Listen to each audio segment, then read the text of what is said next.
Bonjour frères et sœurs.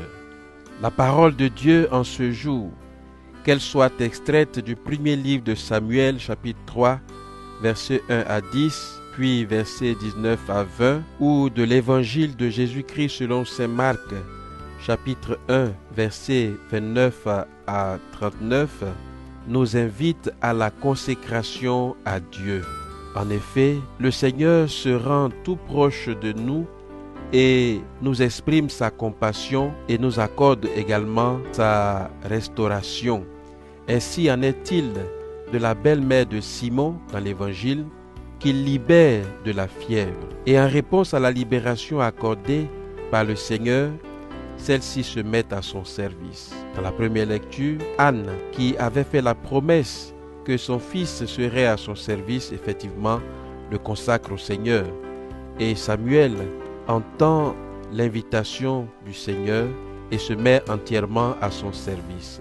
Frères et sœurs, servir le Seigneur, c'est répondre généreusement à la restauration ou au relèvement qu'il nous accorde gracieusement.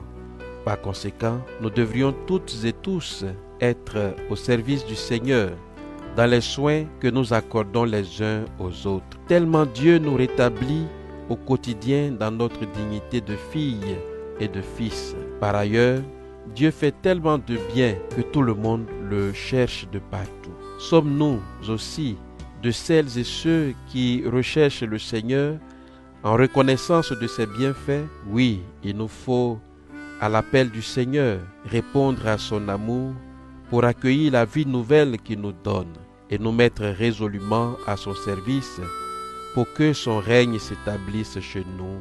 Amen.